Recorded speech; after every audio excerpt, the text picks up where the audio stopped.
Hi, Cancer Sun and Rising. Welcome to your October 2021 Astro Update. It's Raina here. And October begins with the Sun in the house that you rule, the fourth house of home and family. And Mercury is retrograding in this house from late September. So something might be up in the air. It could be a move. It could be a contract that is not right. You're trying to buy a house and somehow, I just started this over again and I was trying to think of a word. Is it escrow? But it's really about paperwork. I was saying something isn't quite right, has to be redone. Maybe you're rethinking buying a house or selling a house.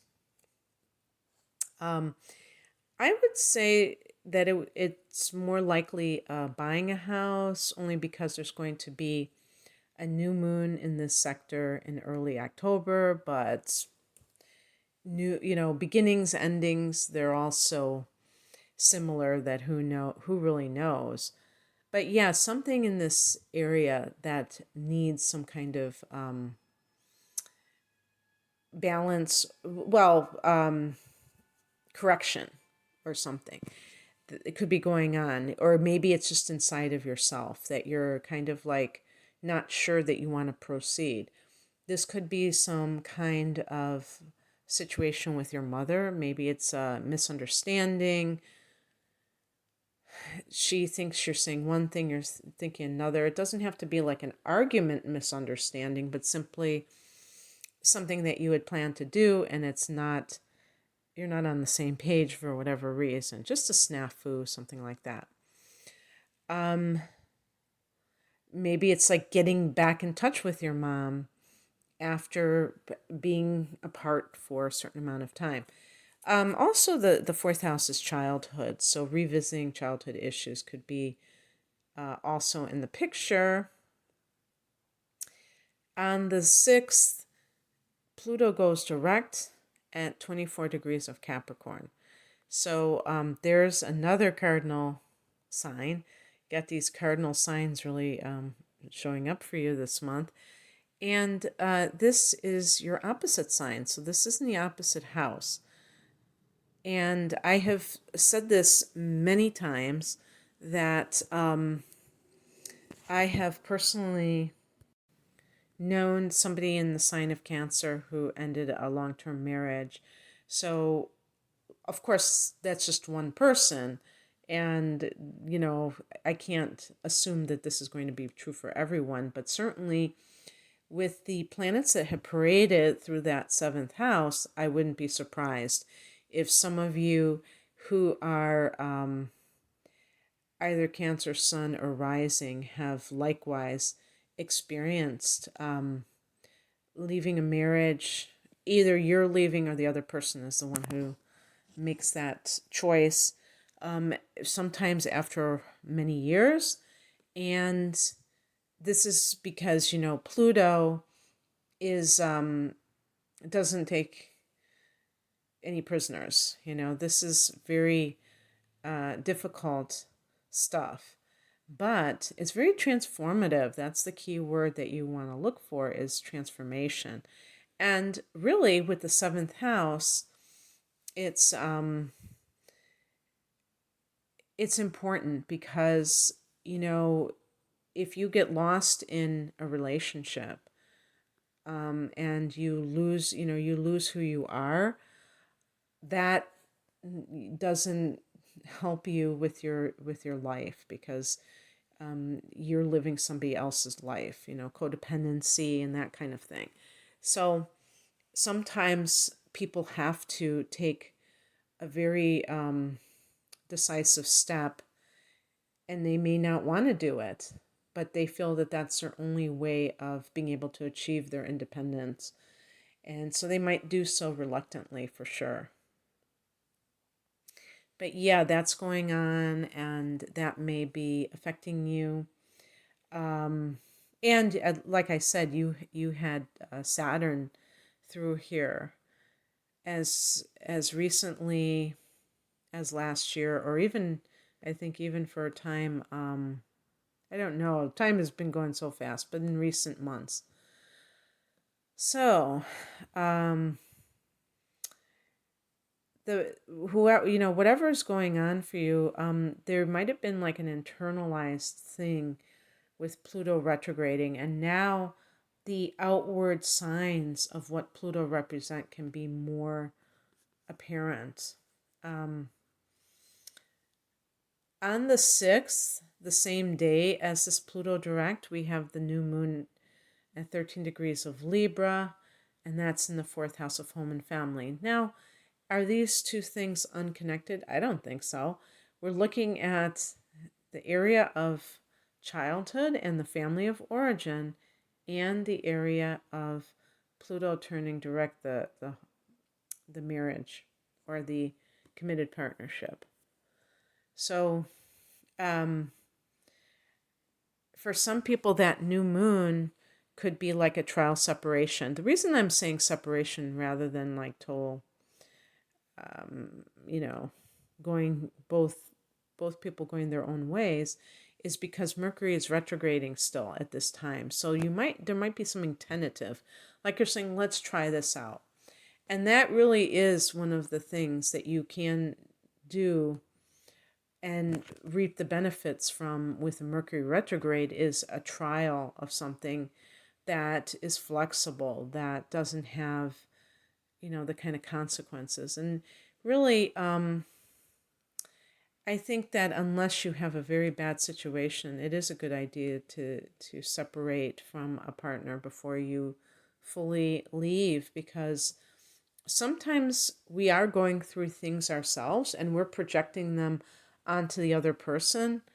And maybe they are reacting in a negative way because they're feeling this sense of the tension that is within you, and they're not used to it, or it's just irritating them, and so they kind of react in their own way, and it's not so positive. But we have to remember that this is not necessarily going to last forever. And like I said, I'm not talking about anybody who's dealing with domestic violence or maybe infidelity or something that is very, very upsetting and demeaning and things like that. But even like with an extramarital affair, you might choose to separate and see if that person can learn that lesson or get it out of their system. Sometimes people feel deprived because they have to stay with one person. And, maybe some people aren't meant to be with one person. That's just how it is. And that doesn't mean they don't love you and cherish you. It's all very complicated. There are no cookie cutter answers in life. So just putting it out there. So where was I? New moon in that fourth house. Again, because of Mercury retrograde, it may feel still like there's some things to iron out. If you do feel like you found a home that you want and you're like, yes, but you still have to get the money transfer, or the contract needs to be redone, who knows, or maybe building inspector. On the 7th, there is a Venus transit into Sagittarius, and for Cancer, this is a 6th house, so this is related to your work environment. Maybe you're getting a raise. Maybe you're getting a coworker who becomes a friend. Maybe there's love in the workplace.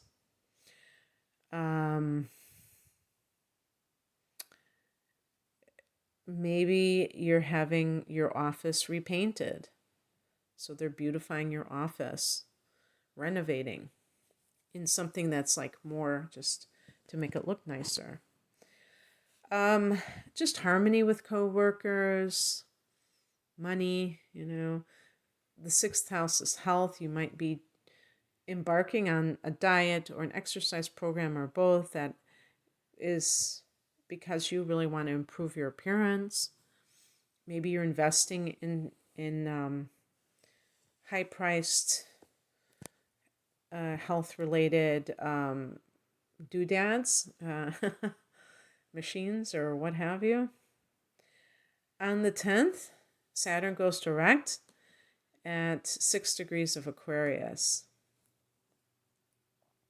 Aquarius is your 8th house, and Saturn being in this house is a very interesting transit in and of itself. You have Saturn and Jupiter here. Jupiter goes direct 8 days later on the 18th. And so with the Saturn direct in this house, this is an area something that to do with relates to shared resources. Saturn can make it so that you are the chief breadwinner if you are coupled with someone, or you are going to be assuming more responsibility in this area. Now, Saturn has been retrograding for months, and there might have been some change to that setup, or maybe you really questioned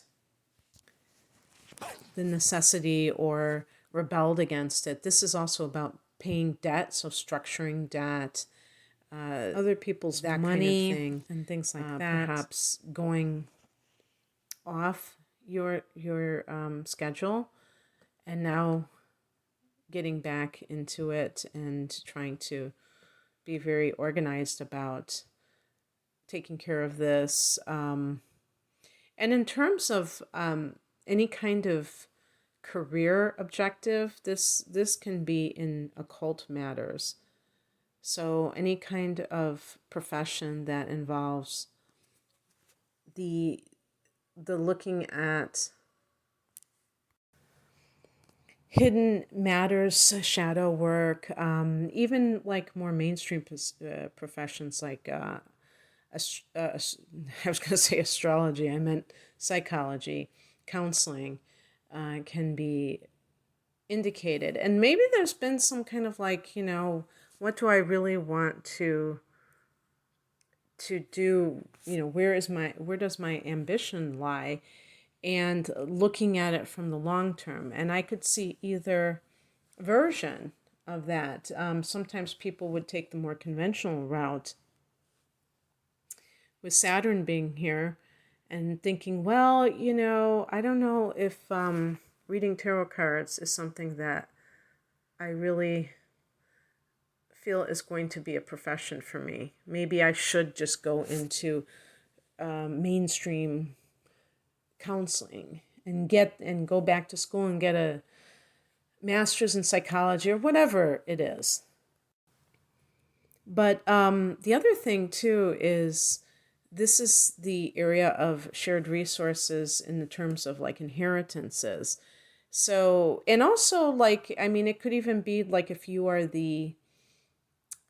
your parents' estate, whatever they call now, executor of the will in particular, but maybe you have the responsibility of doling out the money, and you didn't want to do that for a while because there was a lot of blowback, and now it's finally back in your hands or something along those lines. But anyway, Jupiter is going to go direct here on the 18th, and it's nice that Jupiter is here because whatever, like if you are paying debt, Jupiter can give you more money, maybe in the form of an inheritance or even just like a gift that, sometimes that happens, right? That you get and you're able to pay your debts easily with that money. Jupiter is expansive. It can actually directly relate to money, and now it's direct here. On the same day that Jupiter goes direct, Mercury goes direct in that 4th house. So coming to some kind of understanding or agreement with real estate, or even emotionally, your past can be with Mercury going direct. One thing I didn't really mention is that Mercury can indicate, when Mercury is retrograde, it can indicate like some kind of a past relationship that comes back into your life, or at least you get contacted by that person. And if that's the case, that can indicate that you hear from a like childhood sweetheart, maybe somebody like that, because the fourth house would be somebody from your childhood days, or we include adolescence there as well. So Mercury goes direct on the 18th, and then on the 20th there's a full moon at 27 degrees of Aries. We really have quite a action-packed month here.